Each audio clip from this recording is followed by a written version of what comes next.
we were able to pull out a victory against I thought a strong Campbell team on the road at their place. Thought we got off to a pretty rough start. I wasn't pleased. I think we only had 2 possessions offensively in the first quarter, which is minimal. I thought they did a great job of possessing the football and keeping the offense on the sidelines.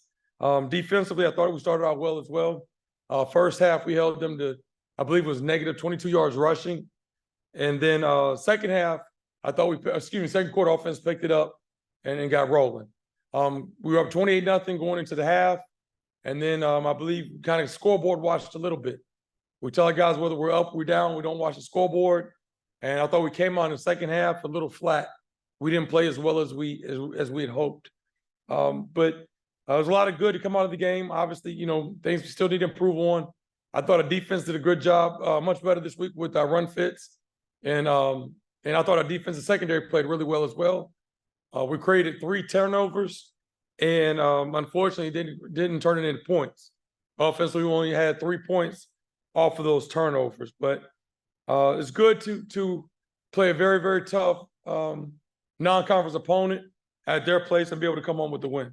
It seemed like this Saturday your run game was really flourishing. Even Walker was getting in on the action scoring. And so kind of talk a little bit about how the run game is starting to come about, and how does that kind of provide a strong foundation for the identity that you want this team to be moving forward.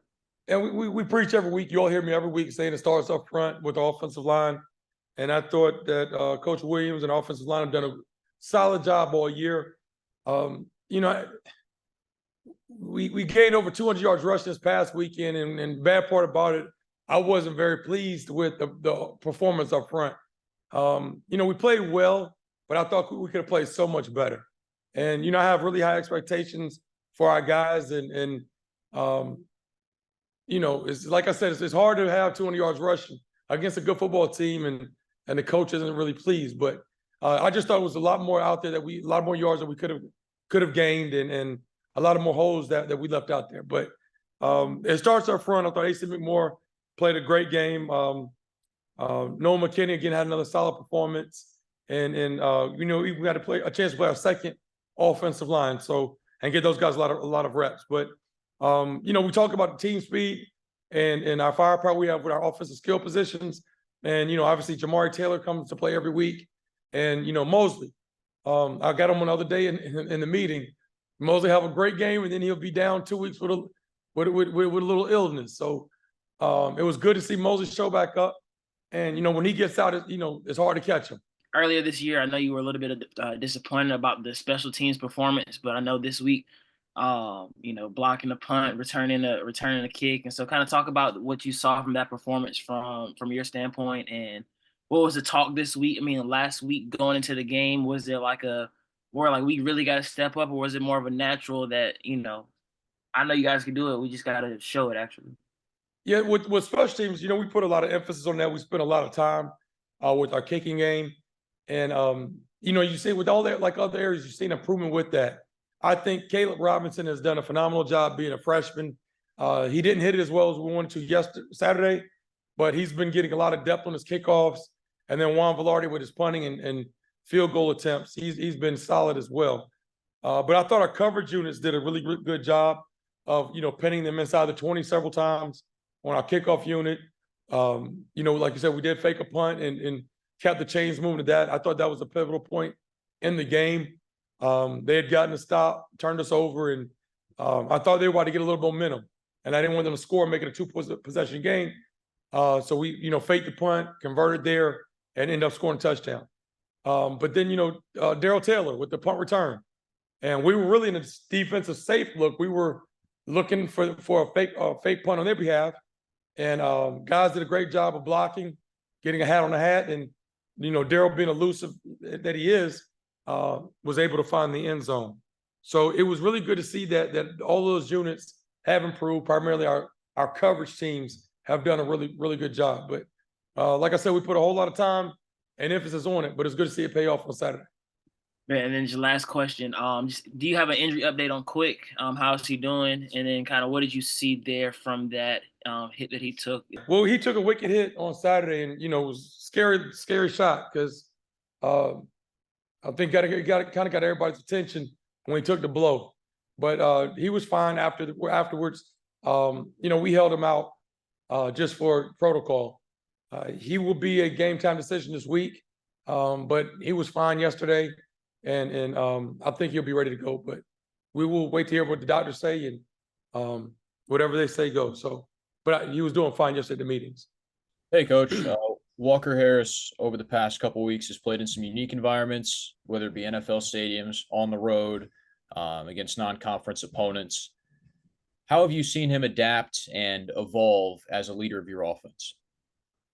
He's a gamer. He's a football player, and with those guys like that, it doesn't matter where they're playing, whether it's at the park, at O'Kelly Riddick, an NFL venue, or on the road at Campbell.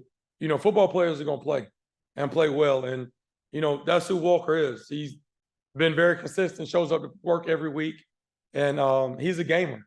Those guys like that are easy to coach. And when it comes to recruiting, that's what you're looking for. Guys that love the game. They love the preparation aspect of the game. A lot of people just want to play. He loves to prepare, study film, and then go out and execute on Saturdays. I think we're going to continue to see him grow throughout the year. With the portal and the way things have changed over the past couple of years, what were your conversations like with Walker learning behind Davius through year one, through year two? And how did you see him grow in a backup perspective over the past couple of years? Well, I think he kind of saw the same thing with Davius, as far as a lot of folks were reaching out to Davius trying to get him transfer. And he stayed locked in with the program and with his teammates. And Davius wanted to finish what he started here in North Carolina Central. So I'm sure Walker several times went late to bed at night and it was like, man, I could go anywhere and start. But, we're appreciative that he was a professional with it. And I think transparency is key. From a head coaching perspective to offensive coordinator, when you tell guys where they stand and what the future looks like for them, it helps them kind of not make peace in their mind, but understand exactly what's going on. So I think that when you're honest and upfront with these young men, and that's the least you can do, I think that helps with them with accepting their role first and foremost, and then preparing as need be. How'd you come about scheduling Virginia-Lynchburg this year? And from a, opponent perspective, numbers for them aren't great. Record isn't great, but what can you do as a squad this week to really make sure you don't overlook them? I can assure you we will not overlook Virginia-Lynchburg. I can assure you that. That's my job and these coaches, and we'll prepare for them just like we did Campbell, UNC, Norfolk State, the rest of these folks. So that's not a concern of mine. As far as them being on the schedule, when North Carolina A&T and Hampton and Bethune-Cookman and Florida A&M left the conference, we were scrambling trying to find a non-conference opponent. We usually schedule our schedules out 4 to 5 years in advance. So when you have to, put a schedule together within 18 months, it's really difficult, especially when you look at the timing of the year. Right now, everybody's in conference play. They were really the only team that we could find that didn't have a conference game this late. We were battle tested early, so I don't think this will be a knock on our resume. Hey, Coach, Todd Gibson, CBS 17. What does that say about your program that you're not happy? You have a 28-point lead, and you're not happy because your guys kind of took the foot off the gas.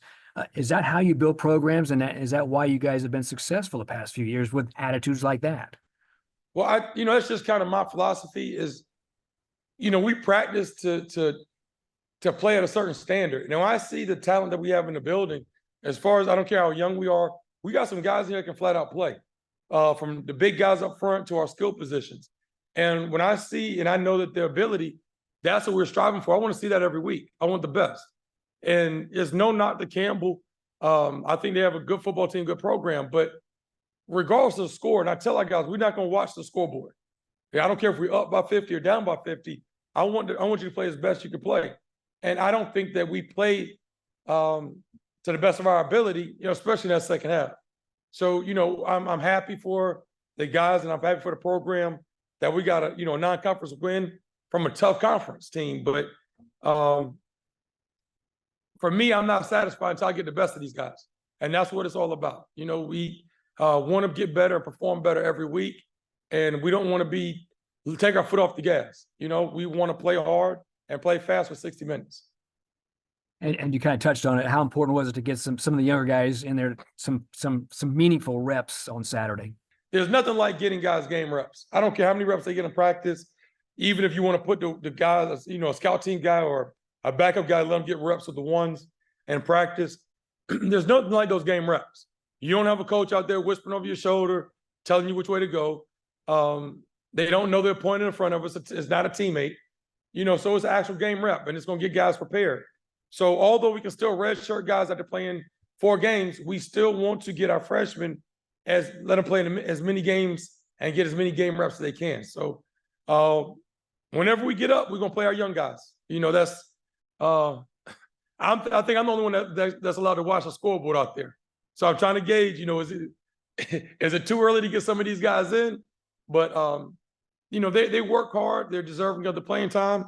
And, you know, they're going to have a bright future here. You guys just slipped into the national polls again. How important is that? How nice is that? Do you look at that? We definitely look at it. It's good when people see that and acknowledge your football program. And, you know, that's why we put the schedule together like we did to play this tough non-conference schedule. So we will be ranked. And, you know, at the end of time, like the last 2 years, I think it says a lot about the program when it's 116 FCS schools out there and you're in the top 25 of them. A testament to our coaching staff. It's a testament to our support staff, our strength and conditioning people and sports medicine staff. So, you know, everybody counts in our program. Everybody, you know, is just as important as I am. But it's good to see that you know, our work is paying off for us and people are acknowledging it. Are there any other questions for Coach at this time? Seeing none, Coach, are there any other comments you want to make at this time? Well, I was looking for Chris on here, man. 2 weeks ago, Chris helped us out with the $66 campaign. But we were exceeded. I think we made raised over $50,000 in just 7 days.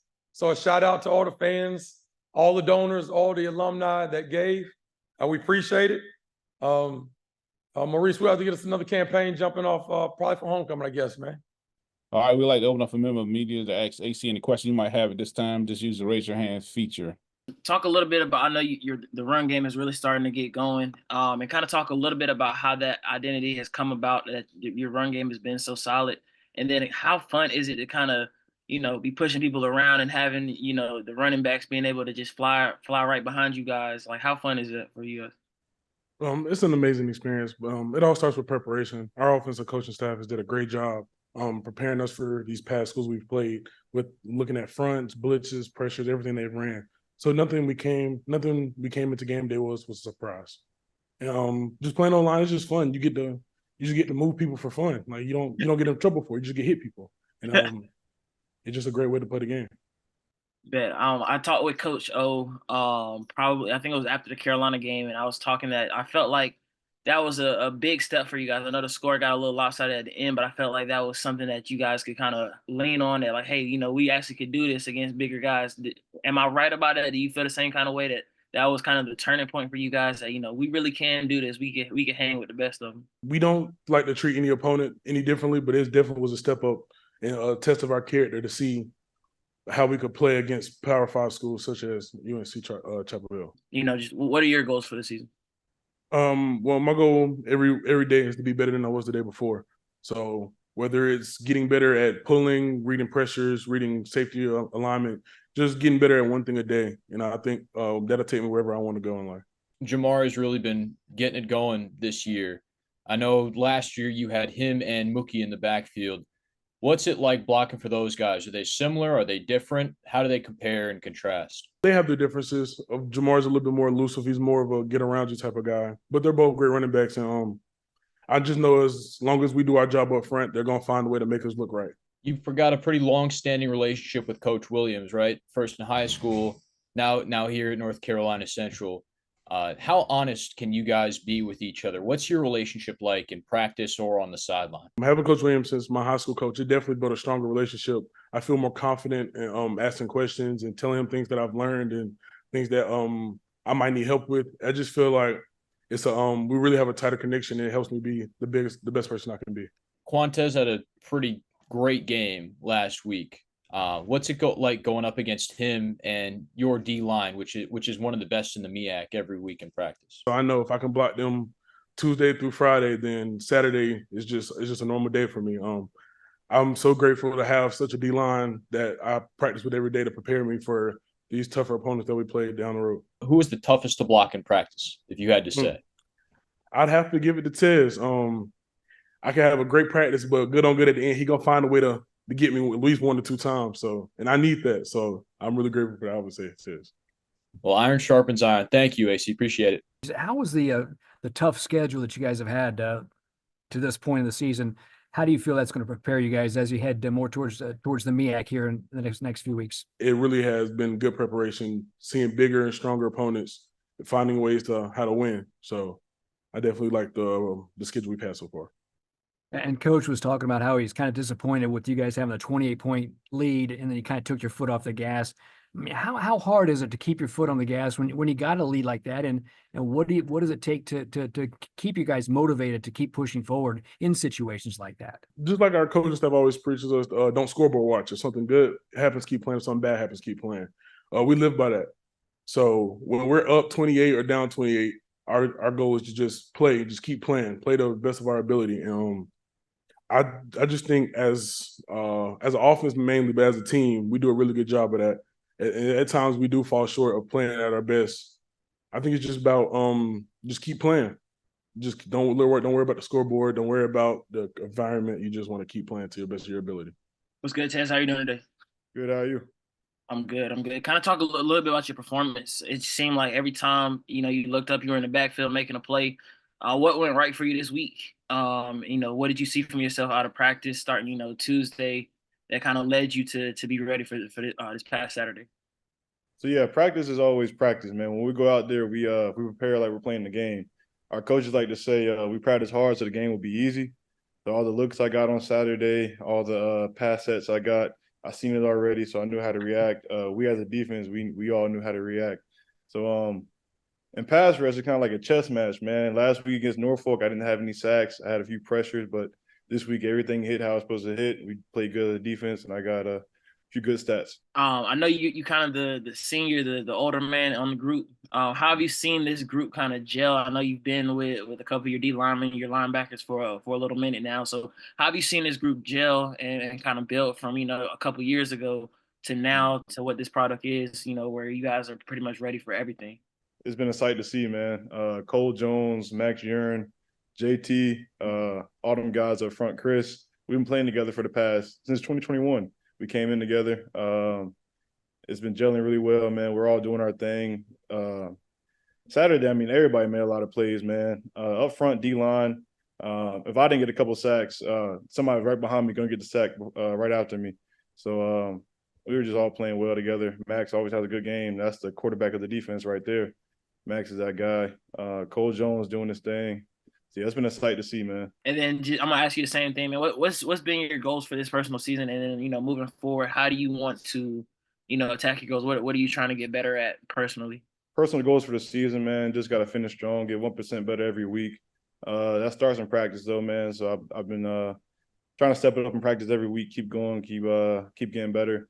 Obviously, as a team, we want to make it back to Atlanta. So I think that's all we're set on right now as a goal. Hey, Quantez, you talked about the chess match of pass rushing, and we just had AC on, and he said that you are the toughest of the D-line to block in practice. What's it like going up against him every day? What do you try that works? What do you try that doesn't work? How do you guys improve each other's games? Yeah, AC, he's one of the ones right there, man. AC, he's an undersized guy. Personally, that's my least favorite to go against, man, because they're so active. They can move their feet. Their hands are good. AC is all the above. He tries something new. He tries something that I haven't seen before every other practice. So it's a blessing to go against that, man, because he's one of the best. And you can hold me to that. So I love to see it every day. You mentioned that you and a lot of the defense has been here for a while now with Coach Cord. What's your relationship like with him, and how do you guys bounce ideas off each other when it comes to game plan and scheme? Yeah, Coach Cord, that's my guy, man. He's one of the hardest coaches here, man, but it's his passion, man, that I look up to. His love for the game, his record, his career record, like just what he's accomplished in his life, what he did down the road, what he did in high school, what he did here actually too. So I love to get coached by him, man. He's a great guy. He's a competitor, and he makes sure he puts a little bit of himself in us, and makes us better competitors and better men. Do you guys have a phrase or a mantra that you kind of rally around or say before every game to focus and lock in? I don't say a phrase, man. It's just a standard. Be great. So y'all know what that stands for. So yeah, we just live by the standard, really, man. Your numbers jumping off the page, already more tackles for loss than you had last year and half as many games. What over the offseason changed for you, or what helped you take that extra step forward? So yeah, the offseason was good. Just recovering my body. As you know, I had knee surgery in 2022. So I just took recovery really serious this offseason. Practice, spring ball was good. Summer was great. I think it's all just coming together now, man. Really, it's all up to God now. Just keep playing every week. I'm getting more chances to play now, so just taking advantage of it. You guys seem like a really confident team. How confident is this team, and how important is confidence as you try to achieve the goals that you have set for your squad? Yeah, so I think we are confident, man, because we practice really hard. So whenever you practice hard, you see all these looks in practice the week before. You get to the game, it's just like practice, you know. It's easier because we've seen it already. So once you see things, once you make plays that you made in practice in the game, I think your confidence goes off the wall. So very confident.